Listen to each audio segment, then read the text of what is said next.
Lando Norris won his maiden championship in Abu Dhabi.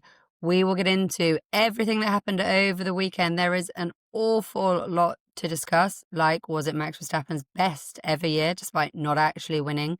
What now for Oscar Piastri? And what is going to happen with Lewis Hamilton over the winter break? We are going to get into all of that in this episode of Inside the Piranha Club. I'm Rebecca Clancy. I'm Ben Hunt, and I want to know if you were shouting and cheering too much. Is that why your voice has gone? All right, so listen, I got to Abu Dhabi. I did the overnight flight on Tuesday. I was doing a fair bit of work for BBC 5 Live, and I was out with them on Wednesday night for dinner. Nothing wild, everyone was tired. And over the course of that dinner, I am not joking, I walked in sounding absolutely normal. I had no voice by the end of it. It was so weird. And if you've never been to that neck of the woods, and I mean, I do mean the Middle East in general, they love a bit of aircon, and my throat does not, unfortunately. And in Abu Dhabi, and actually, to be fair, we were sat outside, but I've not actually seen this before when I've been there. The haze was really, really bad for a couple of days, like really, really bad. And despite some people thinking that the haze is quite nice to look at, it's air pollution, right? So between the aircon and the what I've never seen before, the quite bad air pollution, it just seemed to strip my throat. So I spent the entire weekend like this.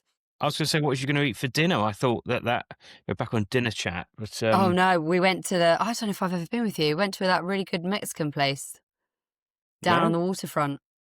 You know the Indian that we used to go to? It's yeah, just up from there, but now okay. it's Mexican. Oh, okay. What, the Indians turned into a Mexican? No, the Indian still exists, but I now just go to the Mexican.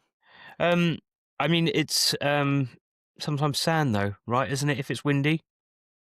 Yeah, it Oh, could be sand, but I mean that's still air pollution. It's like gets really gritty into your mm, throat, right? And obviously they yeah. burn. The oil fields aren't that far offshore.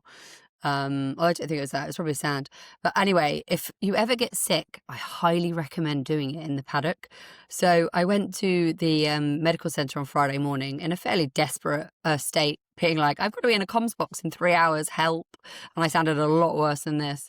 And they gave me ibuprofen, and I was like, oh, I'm going to need something a bit harder than that. And so I went to go and find this sort of, we'll call them in-house medical team, Formula Medicine. And I said, look, please help me. And they were like, right, you need the good stuff. And they were like, it's good you came when you did because we're nearly out because everybody in the paddock is sick. And I was saying in the previous pod, wasn't I, that everyone looks exhausted. And actually talking to everyone over the weekend, it was, normally it's like, that end of term feeling where everyone's a bit delirious and whatever. It felt pretty flat, to be honest. Even with the three-way fight, first time in 15 years, it's been 3 different drivers going into the fight. There still wasn't quite the buzz that I was expecting, let's say. Not to do down the weekend, because people, particularly within McLaren and Red Bull, obviously they were well up for it. But everyone else was like, yeah, got to get through this. And then also to make matters even worse, they've obviously got the tyre test on Yeah. Tuesday. We're recording this on Monday. So, we'll get into this, but we're talking to, Lando Norris on Sunday night, sorry. And he's, can't stop crying. And all he wants to do is go off and have cuddles with his mum. And it was very cute to watch. But, and then he's like, yeah, but then I've got the tyre test on Tuesday. And he's in the press conference room. And his PR guy, who you and I know very well, Lando just looks across to him, and Harry, the PR guy, is like, nods his head. Yes, you still have to do the tyre test. So I'm not sure he's getting out of that one. But anyway, Lando was in Abu Dhabi today doing all sorts of media, as you can probably imagine. But anyway, let's get into it. Yep. So apologies for the gruff voice. I do actually already feel much better for being back in my beloved London. So yes, he is the 35th Formula One World Champion. He is the 11th British champion. The last one we've had since Lewis Hamilton was the last British champion in 2020. He's the first new British champion since Jenson Button in 2009. What did you make of the season? Season was. Do you know what? I was in a group chat earlier on, and we were talking about standout moments this season. What great races did we have? It's always tricky to do at this time of year because they've, as you mentioned, everyone's a little bit tired and jaded. But it wasn't a great race. No. I'm struggling to think of really good races, but there were still good talking points. And I think at the top of the intro when you mentioned Verstappen's comeback, I think that has been for me probably story of the season. I think that I'm pleased to see a different winner. I like change, and I think that it's great that we've got a different champion because it obviously feeds into next year and how that's all going to play out. I don't think it was an a epic season. Um, No.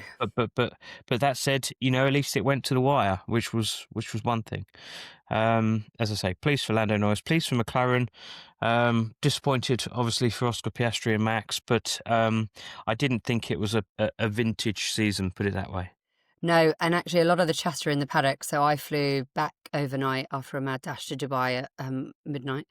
That it kind of the most exciting part of the weekend was the lead up to the race. And Hmm. I mean, I completely agree with you. Sunday racing hasn't been great this year. The best thing about the season has been the story about who's going to win the championship. Absolute massive credit to Red Bull and Max Verstappen for being, quite frankly, Max Verstappen and utterly brilliant. McLaren did nearly throw it away. Let's talk about McLaren because Yeah. it's so easy to have a dig at them and say, it's your own fault that it went down to the Abu Dhabi, the last race of the season. And yes, it is. But I think they deserve a lot of credit for possibly being the first and I suspect maybe only team who will ever get their two drivers fighting for the championship all the way to the end of the season Hmm. without falling out. And they Yeah, I didn't fall thought. out. They really genuinely didn't fall Yeah. out. Yeah, I thought that was quite impressive, and to maintain that level of harmony throughout the course of the season was great. Fair play to them. I think they're very fortunate to have two drivers that sort of complement each other and sort of a very low maintenance in that respect. People were asking me, do you think that Oscar will play the game and maybe turn, go full heel and sort of battle into Norris? But I never saw that happening. I think they're wise enough to know that they are working for a team. They need everyone in the team to help move them forward, and to have a chance, hopefully, of fighting for titles next year. So I think they've all covered themselves in glory, which is a rare thing, as you say, for a Formula One team. Normally, there's a little bit of, yeah, sure, there's disappointment within the Piastri camp, but what was that? Is his third season in Formula One? Yeah. To be fighting for world titles after that, short period in Formula One is fantastic, and it all bodes well for the future. So, I think, yeah, the managerial approach definitely deserves some, or plenty of praise, actually, because it's rare that you can maintain that level of harmony between two racing drivers. And I think the interesting thing now is what happens next year, because I guess the more it happens, if it were to happen, it becomes more difficult to manage. But at the moment, it's all gone rather well, and you could see the relief on Zach Brown's face, and certainly within the team, at the checkered flag of getting it done. So, fantastic achievement, really well done. Yeah, let's talk about Piastri. To put it into context, you mentioned his third season. Lando won his first championship at the end of his seventh season. Mm. So, Piastri's still got some way to go. I personally think Piastri is a proper class act. So everyone's talked this season about how he's a cool, calm customer. He absolutely is. I can promise you he was utterly devastated on Sunday night. But he still went over to Lando's parents. He shook their hands. Siska, Lando's mum, gave him a big hug, which I'm sure he probably wanted. He went over to all of Lando's team and Yeah. congratulated him. He stuck around for the celebrations afterwards while it was Lando's night. Okay, he didn't go out partying with them. But to be honest, I'm not sure Piastri's that kind of guy. And No. I think that would probably be a step too far if you were expecting him to do that. But I thought it was extremely classy from him. I thought he held his own. I thought he was wise beyond his years. I think, Lando Norris said it on Sunday night, there will come a year where I don't beat him and he will be world champion. And I agree with him. I mean, he was so strong at the start of the year. He came Yeah. out, what was it, 4 out of the first 5 races he won. He absolutely had this championship tied up almost, it felt like, particularly coming out of Zandvoort, the first race after the summer break. He had a 104-point lead over Max Verstappen, 34-point lead over Lando Norris. We all thought he's going to just ride it in. Mm. He's hinted a little bit last night, at Sunday night, that stuff happened that we aren't privy to, and that's absolutely fair enough Yeah. because we don't need to know every spit and cough detail. We know what they want to tell us and what the team want to tell us, and I just think. I just think he's so classy. He's definitely good enough to be a world champion, and I can't say that about every driver on the grid. I'm really pleased for him, and actually his mum, who is so cute and is a bit of an internet sensation, as our producer Miles points out, his mum Nicole was tweeting earlier saying, "I'm so proud and bloody happy this season is over." Yeah. But that Piastri's camp, they should be incredibly proud with what they've done this year. Yeah, he actually won 4 of the first 6, but, Yeah, yeah, I mean, sorry. 4 of the No, first no, 6. Norris won the Australia, didn't he?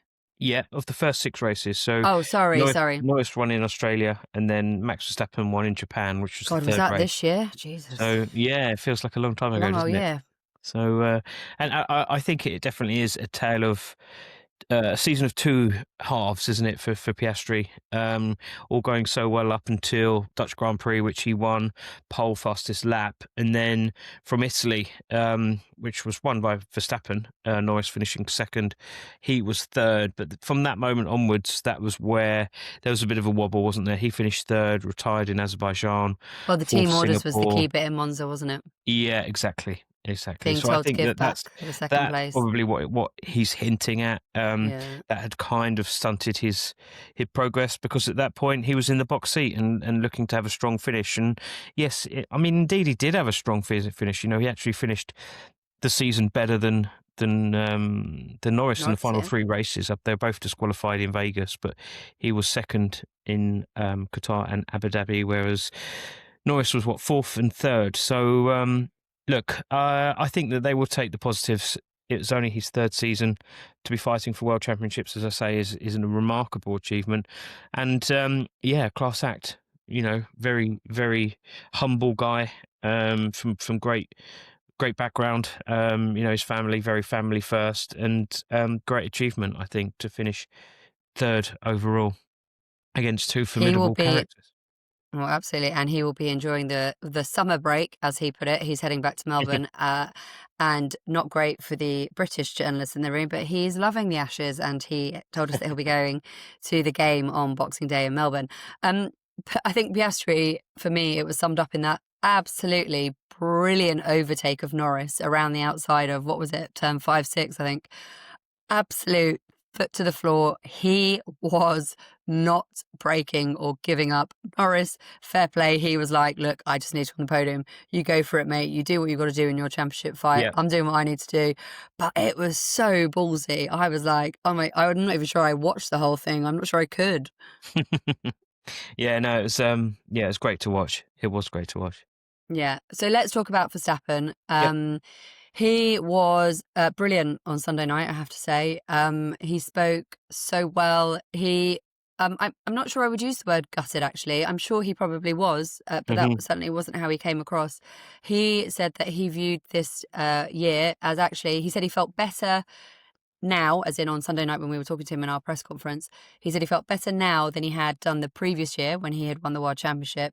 He said, at the start of the year, we weren't even in contention. It was just not on my radar at all. Obviously, I came back into it, thanks very much. And he said, we've just had a great year. He lost the championship by 2 points. I Mm. mean, for me, that is utterly, utterly staggering given where they were and how dominant that McLaren car was, and who won it, like the constructors' championship ages ago. And I think Verstappen, it is his best year, isn't it? It's his most Yeah, I impressive mean, year. eight wins, more wins than any other driver this year. And again, if we're talking about how the season was split into 2 halves, he's the opposite story to Piastri.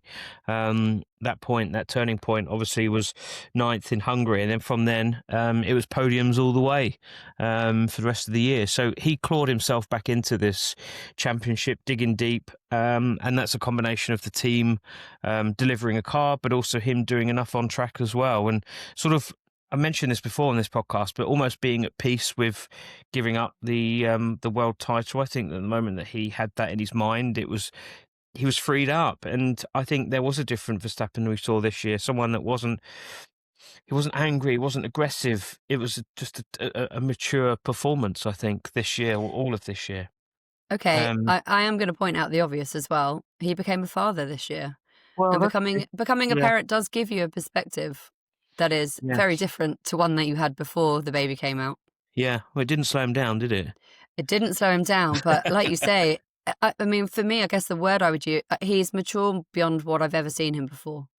Yeah, yeah. And you know, he was so like I loved his comments out of Thursday's press conference of, oh, you know, I was just hanging out with my daughter, I was planning my GT3 team next season, looking at my sim team.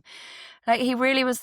He was he was the driver of the three, and to be fair, he's a bit older, and obviously he's had got 4 championships, but he has a life away from the track now, and a Mhm. very happy life, as he points out, and he doesn't need to go on longer. And he said it at the press conference, I've achieved everything I wanted. Anything else is a bonus. Yeah. And I believe him. You know, sometimes I don't always believe what the drivers tell us, as those who are regular listeners to this podcast will know.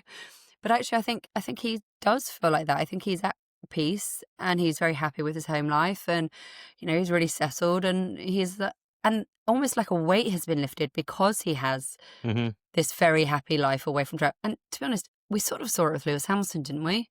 He got Yeah. his Well, fashion, he got his music, he got a yeah. life away from racing, and then he's like, oh, okay, actually, I Dare quite like we the racing. dare we say it's getting old? I mean, I do personally quite like getting older. It's a privilege. Not Yes. everyone gets to get older. It is a privilege. No, I think that's where he's at, and maybe he'll refocus and rethink about his Formula One career. I mean, he was always saying about how he would always call time when he'd had enough. I don't get the impression that he's had enough yet. He'll want to win back that title next year. So yeah, no, I think it's all good for Formula One. And as I say, I think Norris, just going on a little bit of a tangent here, but I do think Norris will be a good world champion. I think, you know, yes, he still splits opinion, and that's fine. But I think that in terms of the younger, if we're talking about age, the younger demographic is something which is very important to Formula One, and they can tune in to Norris perhaps more than they can Verstappen. So I think that bodes well for the future. Well, I want to ask you a question because a slightly strange question, I suppose. But we've obviously known Lando Norris since he was a teenager before he got into F1. And this year, I don't feel like I had recognized the Lando Norris that we had perhaps known when he was younger. And okay, I completely get that they check the money, the fame, the success. It does slightly change people. I do understand that. But you know, there are other drivers I know who aren't particularly any different to when I first met them. But actually, I was thinking about this the other day that I think the weight of expectation on him this year has actually meant that he closed up, and he Hmm. wasn't always as, because he's always been very honest with us and he's always worn his heart on his sleeve. And actually, sometimes I think this year he's been a bit cold. He hasn't really come across very well. He's quite funny, actually. I mean, you sort of see it in his social media posts, which at the start of his career, I promise he was doing himself. Obviously, now he has a team, but he is quite a funny bloke. And I felt like he almost, you know, he really retreated a little bit, let's say. And I don't think that helped as he obviously became more the public became more aware of him in the championship fight and him being favourite. Perhaps if you didn't know about him before, you certainly did by, you know, the start of the season, if not halfway through it, and certainly by the end. And that is not the most comfortable place for him. He doesn't actually court the limelight. He Mm. just wanted to go racing. And I felt like on Sunday night watching him, I mean, one, I'm so glad his mum gave him a hug because my goodness, someone needed to. But you were literally watching the relief of the whole pressure of the season. It was like a pressure valve that had just been undone and everything was coming out and he didn't know what to do with it. And I agree with you. I think he will be a fantastic world champion. I think now that, you know, monkey is off his back, as it were, all of that pressure is done. I think he'll kind of go back to the person that we're probably a bit more familiar with. I mean, I don't know Yeah. exactly, but that's just kind of the feeling I had about him. Like seeing him on Sunday night, I was reminded of the guy that we Yeah. used to know, rather than this guy who, I mean, I can't even imagine how much pressure he's been under this year. So few people ever go through it. And it was really lovely to see on Sunday night, actually. And I, you know, a lot of people don't like him, and I still don't 100% understand why. And that was the only kind of reason I could come up with. Yeah. I mean, yeah. Perhaps it's a generational thing, and people not being able to relate to him. Um, I find him I But find him him and gen. Norris are the same generation. Yeah, yeah, it's true. Yeah, not sure. Yeah, Funny, isn't not it? sure. Yeah, yeah. I don't get it. What did you Um, make of Norris saying that he didn't care if he was the best, didn't care what people wrote about him? His only thing that he had ever wanted to achieve was to make the team around him happy and to make his parents proud. And actually, he said a very nice line. He was talking about Will Joseph, who's his race engineer, and Andrew Jarvis, who's his performance engineer. He said they have their own families, they have their own kids, and they've seen me grow up more than they've seen their own children grow up. And so for me, I'm so pleased that I can make them see that it was all worth it. And actually, I yeah, thought that was really lovely. Like, yeah, people nice do not quote. understand how much of a team sport this is.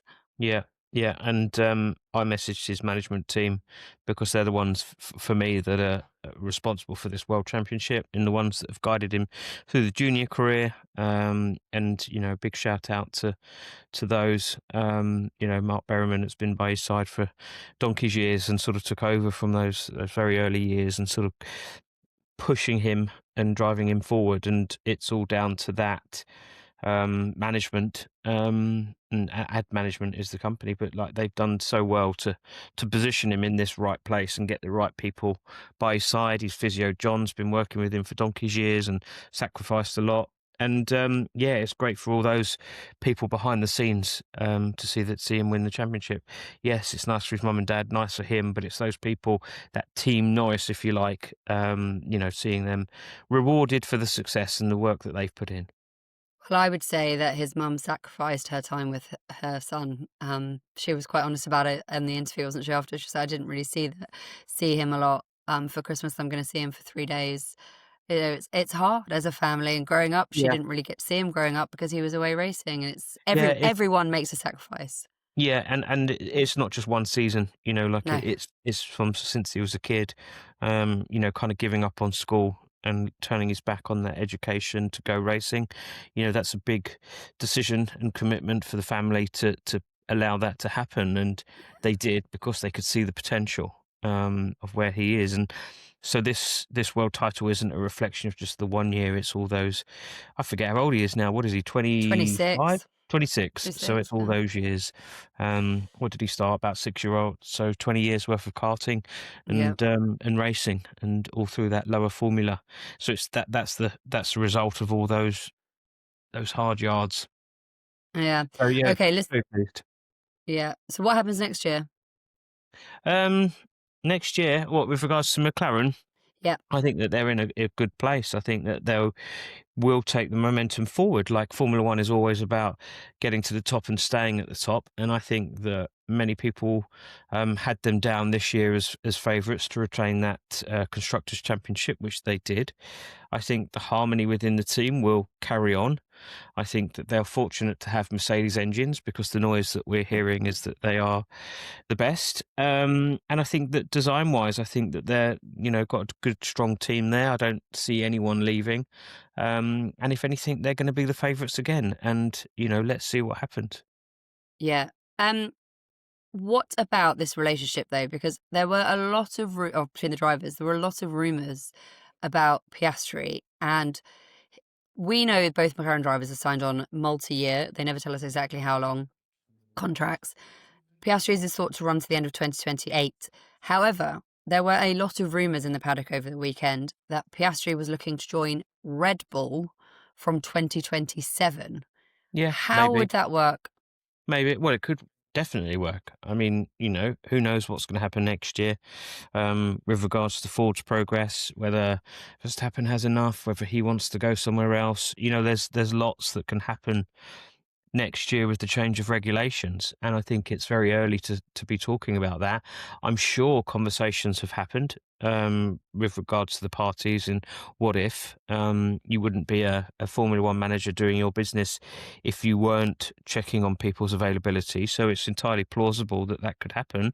But we won't know until about halfway through, or certainly a quarter of the way through next season. Because if Ford do come in with a super engine and Red Bull pull it all together, then Verstappen won't be going anywhere, and people will be looking to join that team. And it's not just Oscar Piastri; it's probably all of them lining up to join. But I don't know if that's going to happen because Ford still have probably got quite a lot of work to do. behind the scenes, I would imagine. So let's see. Let's see. But those discussions should be happening. And I think that any manager, as I say, should be, seeing what's available, see where the land lies. Yeah, I mean, there's going to be a big hoo-ha about Ford coming in. Red Bull are going over to Detroit for their car launch at the start of the season, so there's going to be a lot of noise around it. I just want to touch on Lewis Hamilton because it Mm, has been a horrendous debut season at Ferrari for him. For the first time ever in his 18 seasons in Formula One, he was not on the podium. Yes, I understand he won the sprint race in China. I am talking about proper racing on a Sunday. An absolute disaster of a season for him, and he said that he had unbearable amount of anger and rage inside him.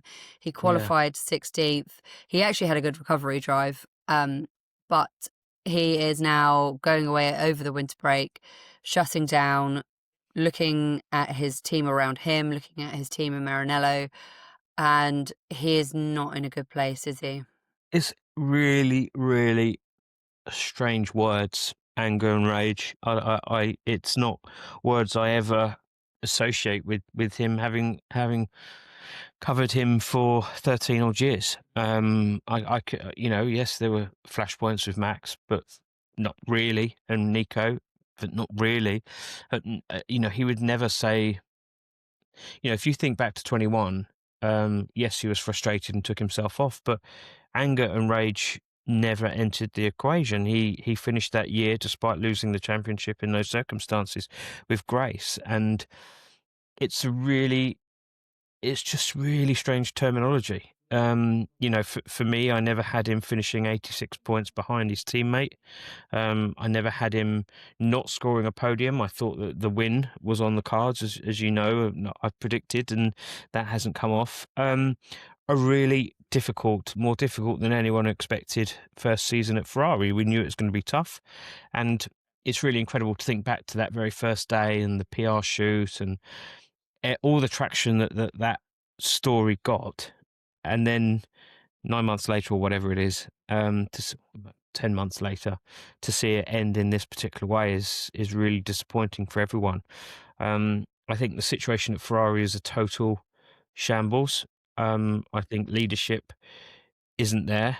I think, and that comes from the top. The chairman is worried about the share price plummeting to its lowest since 2016. I think that there is a real concern of Ferrari, and it certainly isn't a happy ship. I can't understand why you would openly come out and blast your drivers. All that sort of stuff should be done in-house if indeed there is a Yeah. problem. But I didn't think driver speaking out was the problem. I think performance was the problem, and the fact that one week they were quick and then next week they weren't. That's lack of consistency, and that falls under Fred Vasseur and the design team and getting on top of it. And as I've said again on this podcast a few times, the biggest concern should be the lack of progress that Ferrari made over the course of the season. A season which had stable regulations. They should have absolutely got the most out of this car, and they didn't. And that is a big concern for next year when everything changes again. So, I can understand Hamilton's frustration finishing championship in sixth, Leclerc fifth. But as I say, the 86-point difference between them is huge. And Ferrari themselves finished the Constructors' Championship fourth, having finished it second last year, having actually gone into the final race of the season last year, fighting McLaren for the championship. I Mm, think they will regret that they didn't continue their development. And I think the comparison is with Red Bull, where Laurent Mekies came in.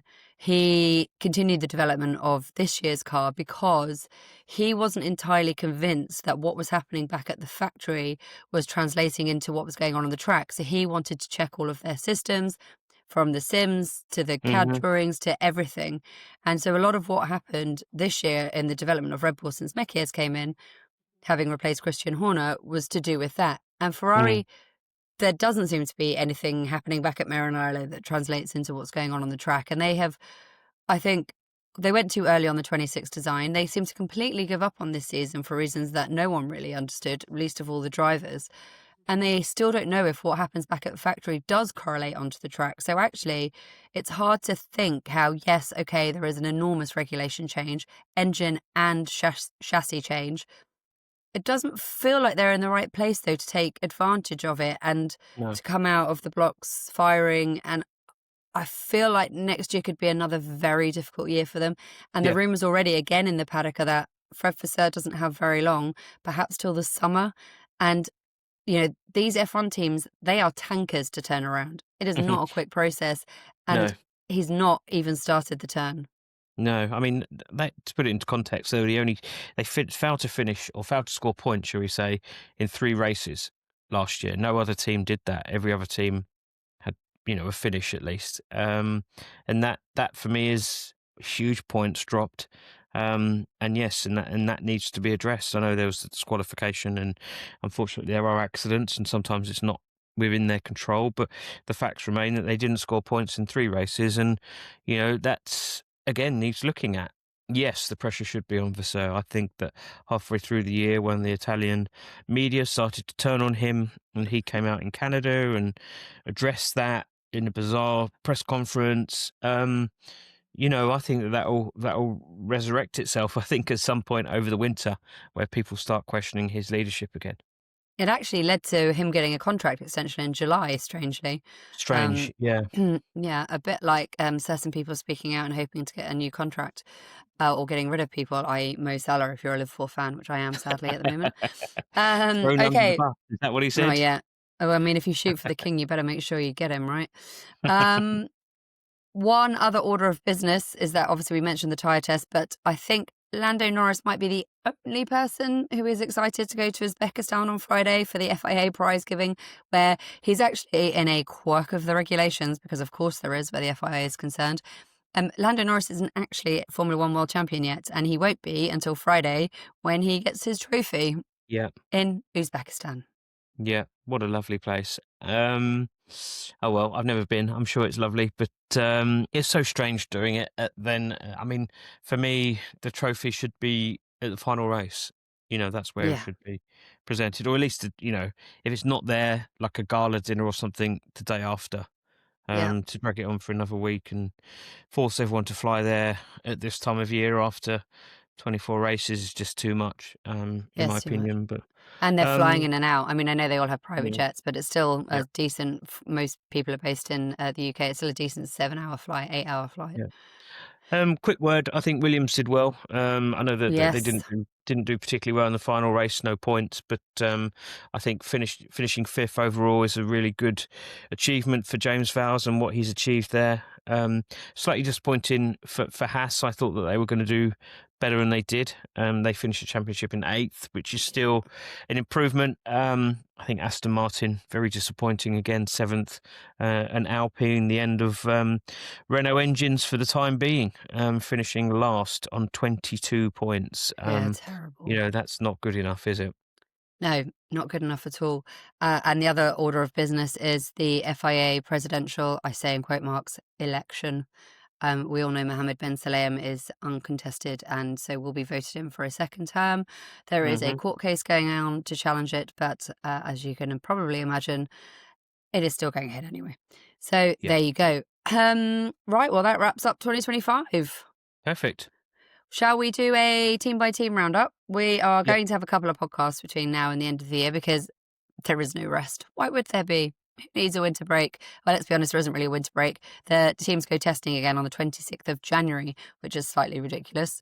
All of the drivers are taking a couple of weeks and then they will be back training before Christmas even happens. Normally it's from January, but yes, this schedule is mighty brutal, let's say.